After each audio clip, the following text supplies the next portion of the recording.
just want to say that was very, very impressive what you did back there. He's just my first bad guy.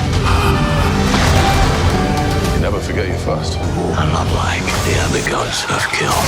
Hello, fellow quirky people. We're so close to seeing Jane and Thor showcase some love and thunder. Jane? The world premiere has already happened, and the early reactions have been great. This film has Taika Waititi written all over it, as he has truly made a romantic comedy. Come to Daddy. Hey, there you are. Hey. I was just calling you. But this one also gives us a taste of gore's butchery. As per early reactions, the movie is very funny and very emotional at the same time. So given the sorts of reactions we've got, I've come up with a theory that might come as a gut punch. Spoiler warning, just in case it turns out to be right. Two questions have been prevalent on the internet ever since Thor Love and Thunder was announced. One of those is, will Thor die in Love and Thunder?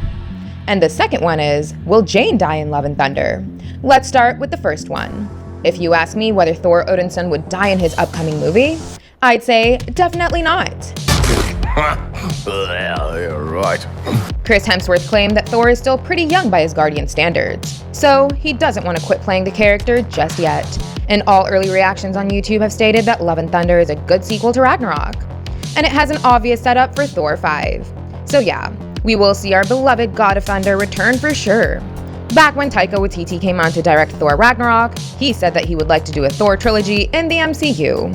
And since he was given the opportunity to do Love and Thunder, it is easy to presume that a Thor 5 will happen. But to answer the second question, will the mighty Thor die? Just my first bad guy. I'd say that this is a tricky one, and you could look at it in two ways. One is that the mighty Thor is a new entry in the MCU, and she could and probably should become an MCU regular. But the other is that she could drive the emotional aspect of the movie. She could give the movie its heart and soul. That means Thor Love and Thunder could be one heartfelt goodbye to Jane Foster by allowing her character to peak. Natalie Portman seems to have made a triumphant return to the MCU. Everyone's praising her performance. After Thor The Dark World, she was out and probably didn't want to return.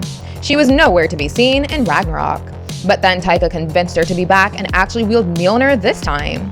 So this promotion in her role is probably what got her back. But it was easy for fans to presume that after her debut as the mighty Thor, we could see more of her on Earth. Meanwhile, Odinson could continue to be a god throughout the galaxy. But I want you to look at this film from another angle.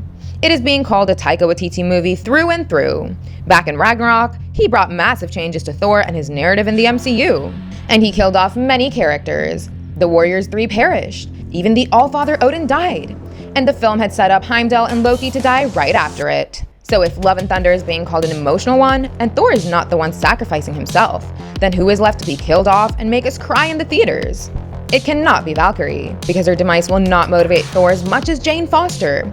Jane has been the love of Thor's life. In the 1500 years that he has lived, he hasn't felt love in the way that he felt with Jane.